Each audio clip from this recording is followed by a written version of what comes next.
तो बच्चों, आज हम चालू करने वाले हैं केमिस्ट्री का सबसे बेसिक टॉपिक, ऑर्गेनिक केमिस्ट्री का सबसे ज़्यादा बेसिक टॉपिक, जो कि है जनरल ऑर्गेनिक केमिस्ट्री। तो बच्चों, जैसे किसी भी मकान को बनने के लिए नींव जितनी ज़्यादा ज़रूरी होती है, नींव ज़रूरी है तभी मकान हमारा टिक पाएगा।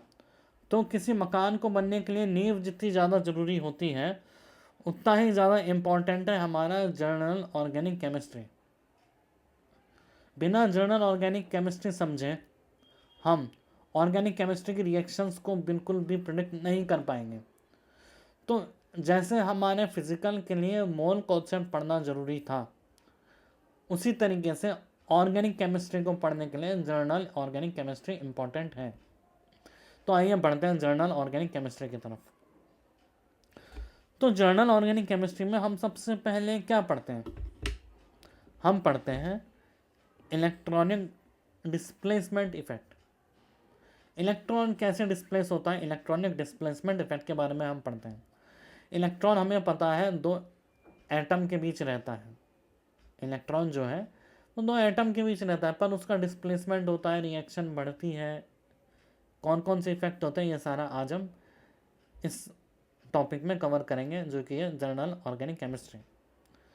तो इसमें हम एसिड बेस स्ट्रेंथ कवर करेंगे। इसमें हम कवर करेंगे स्टेबिलिटी ऑफ इंटरमीडिएट्स। इंटरमीडिएट्स वो स्पीशी है जो किसी भी रिएक्शन में बीच में बनते हैं, जो कि हम आगे चल के पढ़ेंगे कि carbocation, carbanion and carbon free radical, these all are the intermediates. ठीक है, अब सबसे पहले हम पढ़ते हैं electronic displacement effect. Electronic displacement effect दो तरह के होते हैं। इलेक्ट्रॉनिक डिस्प्लेसमेंट इफेक्ट दो तरह के होते हैं। एक होता है परमानेंट इफेक्ट।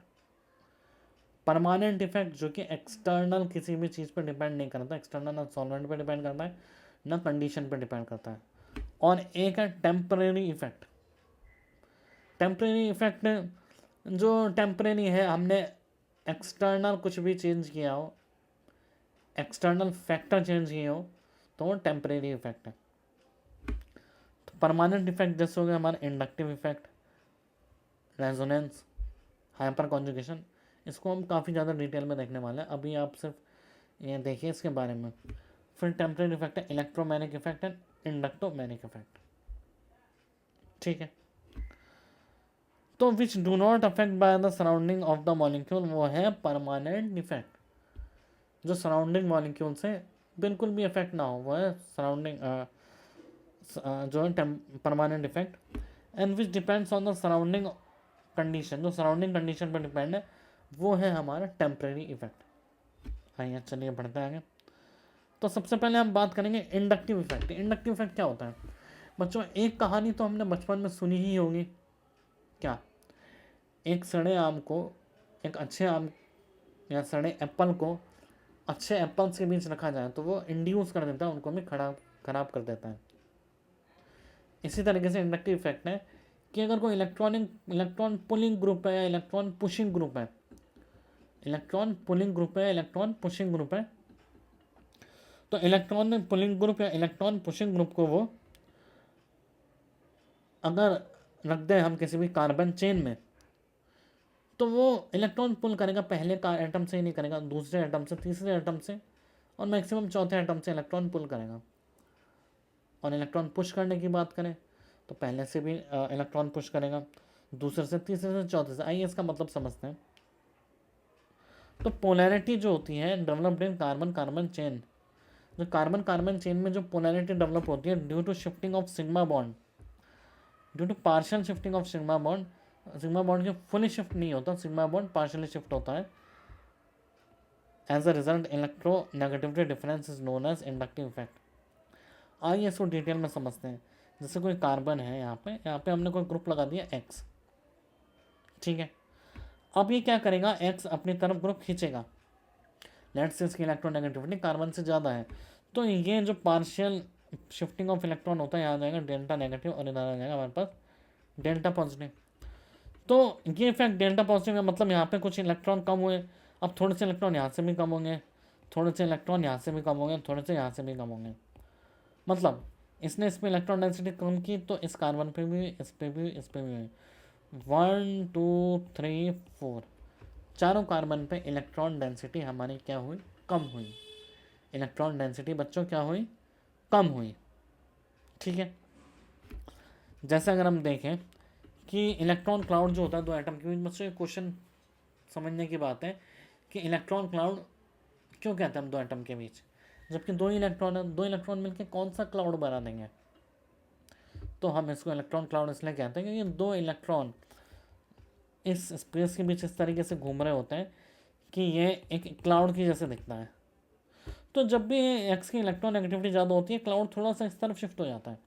इसके जैसे इलेक्ट्रॉन क्लाउड थोड़ा सा इधर शिफ्ट हो गया, यहाँ गया डेल्टा नेगेटिव चार्ज, यहाँ गया डेल्टा पॉजिटिव चार्ज। अब जब इस पर थोड़ी इलेक्ट्रॉन की कमी हुई तो इसने इलेक्ट्रॉन खींचना चालू किया, आ गया double positive charge, double partially double positive charge, या पार्शली ट्रिपल पॉजिटिव चार्ज आ गया। तो ये इस तरीके के जो इंड्यूस किया है किसी भी एक ग्रुप ने पूरे के पूरे कार्बन चेन पे, इसको हम कहते हैं इंडक्टिव इफेक्ट। ये इनगोल्ड नाम का साइंटिस्ट था, उसने डिस्कवर किया, and this effect is valid up to 3 to 4 carbon only. ठीक है, इसका मैग्नीट्यूड डिपेंड करता है आई इफेक्ट जो है डिस्टेंस पर। डिस्टेंस जैसे जैसे बढ़ती है इसका इफेक्ट क्या हो जाता है, कम होने लग जाता है। It is a permanent effect. Reference element is hydrogen. Hydrogen के कंपैरिजन में देखते हैं, अगर इलेक्ट्रोनेगेटिविटी कार्बन की ज़्यादा हुई एलिमेंट की एक्स, और इलेक्ट्रोनेगेटिविटी कार्बन की हुई कम, तो अगर इलेक्ट्रोनेगेटिविटी एक्स एलिमेंट की कार्बन से ज़्यादा हुई तो वो माइनस आई कैटेगरी में आता है, और अदरवाइज वो प्लस आई की कैटेगरी में आता है। Has a greater tendency to pull electron from carbon chain in minus I group, has a greater tendency to pull electron. अगर वो माइनस आई इफेक्ट शो कर रहा है तो उसकी कार्बन से इलेक्ट्रॉन खींचने की टेंडेंसी क्या है, ज़्यादा है। प्लस आई शो कर रहा है तो कार्बन से को देने की टेंडेंसी क्या है बच्चों, बहुत ज़्यादा है। इसको हम प्लस आई और माइनस आई को बहुत ज़्यादा डिटेल में पढ़ेंगे। तो आइए सबसे पहले बात करते हैं माइनस आई ग्रुप की। तो माइनस आई ग्रुप जो होता है वो इलेक्ट्रॉन विड्रॉइंग ग्रुप होता है। क्या होता है बच्चों, इलेक्ट्रॉन विड्रॉइंग ग्रुप। जैसे किसी भी एलिमेंट एक्स की इलेक्ट्रोनेगेटिविटी कार्बन से ज़्यादा है तो वो कार्बन से इलेक्ट्रॉन क्या करेगा, पुल करेगा। यहाँ अगर पार्शियल पॉजिटिव चार्ज, यहाँ डबल पार्शियल पॉजिटिव चार्ज, और यहाँ ट्रिपल पार्शियल पॉजिटिव चार्ज। ये सब हम देख चुके हैं, partial positive charge, double partial positive और ट्रिपल पार्शियल पॉजिटिव कैसे आया। ठीक है, लेकिन इनका जो सम है इसका वो क्या रहेगा, सेम रहेगा। इन दोनों का सम क्या रहेगा बच्चों, सेम रहेगा।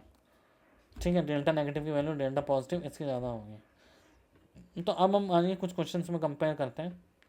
फ्लोरीन, क्लोरीन, ब्रोमीन, आयोडीन, इसमें से सबसे ज़्यादा इलेक्ट्रोनेगेटिविटी कौन है, फ्लोरीन है।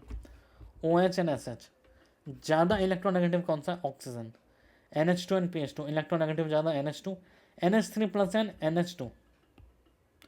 NH3 प्लस में क्या है, पॉजिटिव चार्ज है। पॉजिटिव चार्ज इलेक्ट्रॉन का वैसे गरीब होता है, इलेक्ट्रॉन होता नहीं है, तो उसकी खींचने की टेंडेंसी ज़्यादा होती है। ठीक है, OH2 plus and OH। OH2 plus अगर एक पॉजिटिव चार्ज हो और एक न्यूट्रल चार्ज हो, तो पॉजिटिव चार्ज के इलेक्ट्रॉन खींचने की tendency from a neutral charge will be very high. FOH then NH2, fluorine OH negative. SH and Cl, यहाँ पे sp हाइब्रिडाइज्ड है, sp हाइब्रिडाइज की इलेक्ट्रोनेगेटिविटी ज़्यादा होती है sp2 then sp3। COH and COCl, aldehyde और एसाइल क्लोराइड, यहाँ hydrogen है और यहाँ क्या है बच्चों, क्लोरीन। तो हाइड्रोजन और क्लोरीन में से क्लोरीन की इलेक्ट्रॉन खींचने की टेंडेंसी ज़्यादा, तो इसका ग्रुप ज़्यादा है। SO3H एंड SO2H, यहाँ पे एक ऑक्सीजन ज़्यादा है, इसलिए इसकी वजह से इसमें ज़्यादा इलेक्ट्रोनेगेटिविटी हो गया SO3H में। NF3 plus and NH3 plus, NF3 plus fluorine electronegative ज़्यादा है। तो किसी भी ग्रुप में जितने ज़्यादा इलेक्ट्रोनेगेटिव एलिमेंट जुड़ते जाता है उसका माइनस आई बढ़ता जाता है। CF3 से Cl3 CbR3 एंड CI3, इस तरीके से। अब बच्चों एक क्वेश्चन आता है NH3 प्लस और NR3 प्लस। NH3 प्लस और NR3 प्लस में किसकी इलेक्ट्रोनेगेटिविटी ज़्यादा है। तो बच्चों क्या है, देखो हमें पता है कि NR3 प्लस में क्या होगा, हम जानते हैं कि जैसे जैसे परसेंटेज एस करेक्टर बढ़ता है, जैसे sp3 है, sp2 है, देन sp है, परसेंटेज एस करेक्टर जैसे जैसे बढ़ता है वैसे वैसे बॉन्ड एंगल क्या होता है, बढ़ता है। वापस से sp3 sp2 and sp। Percentage इसका लगता है 25% है, यहाँ 33.33% है, और यहाँ 50% है। तो यहाँ बॉन्ड एंगल है 109 डिग्री 28 मिनट 120 डिग्री, और यहाँ 180 डिग्री। तो बॉन्ड एंगल जितना बढ़ेगा इलेक्ट्रोनेगेटिविटी उतनी ज़्यादा बढ़ रही है। देखो यहाँ बॉन्ड एंगल 180 डिग्री है, तो परसेंटेज ऑफ करेक्टर ज़्यादा, तो इलेक्ट्रोनेगेटिविटी ज़्यादा है। ठीक है, इसमें केमिकल बॉन्डिंग के कंसेप्ट यूज़ आ रहे हैं। ठीक है, मैं वीडियो अपलोड करूँगा, आप केमिकल बॉन्डिंग भी देख लीजिए, आपने देखी होगी 11th में, ये एंड का टॉपिक है। तो परसेंटेज एस करेक्टर पता है इलेक्ट्रोनेगेटिविटी बढ़ती है, क्योंकि एस जो है वो न्यूट्रल न्यूक्लियस के पास में है, तो फिर उससे क्या होता है, वो इलेक्ट्रॉन खींचने की टेंडेंसी ज़्यादा होती है। अब आते हैं क्वेश्चन NR3+ और NH3+ में। NR3+ में क्या होता है, NR3+ में ये बड़े बड़े ग्रुप होते हैं, ये एक दूसरे को पुश करते हैं, और NH3+ में छोटे ग्रुप होते हैं, पुश कम करते हैं। अब ये पुश ज़्यादा करेंगे, अगर ये पुश ज़्यादा करेंगे तो क्या होगा, बॉन्ड एंगल बढ़ा तो इलेक्ट्रोनेगेटिविटी बढ़ी। तो NR3+ is greater than NH3+। वापस से बॉन्ड एंगल बढ़ता है, इलेक्ट्रोनेगेटिविटी बढ़ती है। NR3+ और NH3+ में R जो है वो बल्कि ग्रुप है एज कम्पेयर टू हाइड्रोजन, तो वो ज़्यादा पुश करेंगे, ज़्यादा एक दूसरे को पुश करेंगे, तो बॉन्ड एंगल वहाँ बढ़ेगा। अब बॉन्ड एंगल बढ़ा है तो क्या होगा, इसमें इलेक्ट्रोनेगेटिविटी भी बढ़ेगी। तो NR3+ और NH3+ में से किसकी ज़्यादा होती है बच्चों, NR3+। अब ये मार्क किस तरफ क्यों है, क्योंकि पहला क्वेश्चन क्या आता है कि भाई R एक इलेक्ट्रोपॉजिटिव एलिमेंट है, ये इसको इलेक्ट्रॉन पेयर देगा, तो पॉजिटिव चार्ज डी इंटेंसिफाई होगा, तो NH3+ ज़्यादा होना चाहिए माइनस साइन, लेकिन नहीं NR3+ होता है। या रीज़न दिया जाता है बॉन्ड एंगल। इसी तरीके से OH और OR में भी क्या दिया जाता है, बॉन्ड एंगल। जबकि ये देखो करेक्ट आंसर क्या है, NR3+ और NH3+। जैसे NR3+ का बॉन्ड एंगल इलेक्ट्रोनेगेटिविटी ज़्यादा है। इसी तरीके से OR और OH, R बल्कि ग्रुप है, ये बॉन्ड एंगल बढ़ा, H छोटा ग्रुप है, बॉन्ड एंगल कम हुआ, तो बॉन्ड एंगल इज मोर, तो इलेक्ट्रोनेगेटिविटी भी इसकी ज़्यादा है, माइनस आई ग्रुप। तो ओवरऑल माइनस आई रीज़न में से देखते हैं NF3+ सबसे ज़्यादा, देन NR3। इसका रीज़न हमने देख लिया। अब एक न्यूट्रल एलिमेंट विद नाइट्रोजन, फिर most containing electronegative element cyanide SO3H fluorine chlorine bromine iodine SCOR OH का रीज़न देखा हमने। इन दोनों में से क्या रीज़न है, C ट्रिपल बॉन्ड H है इस वाले रीज़न में, कि यहाँ पे C ट्रिपल बॉन्ड H है, और यहाँ पे क्या है, इन दोनों के रीज़न देखते हैं। यहाँ पे क्या है, C डबल बॉन्ड ये sp हाइब्रिडाइज्ड है, यहाँ पे CH2 और ये जो एक्स्ट्रा पार्ट ऐड हो रहा है, ये क्या है, एक इलेक्ट्रोनेगेटिव एलिमेंट है। तो एक इलेक्ट्रोनेगेटिव एलिमेंट में हम एक इलेक्ट्रोनेगेटिव एलिमेंट ऐड करें। जैसे इस वाले के हम मानते हैं, लेट्स एक डेटा लेते हैं -25। क्या डेटा लेते हैं हम, -25।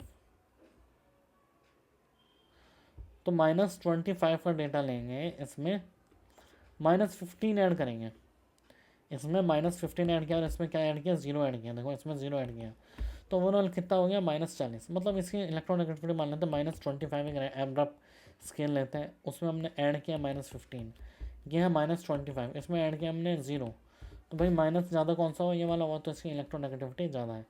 तो इस तरीके से माइनस आई ग्रुप जो है, हमारे को पूरी की पूरी सीरीज़ याद रखो, अच्छी बात है, पर कुछ एलिमेंट्स याद होने चाहिए। जैसे सबसे ज़्यादा NF3+ होता है, फिर NR3+ और NH3+ में से किसका ज़्यादा होता है, NR3+ का होता है। NO2 CN SO3H COH, ये हमारे को याद है, fluorine chlorine bromine iodine Pauling scale COR, then OR OH याद है, ये तीनों याद है, और एंड में क्या लेते हैं हम, हाइड्रोजन। इसके बाद जो एलिमेंट आता है वो प्लस आई में ऐड हो जाते हैं।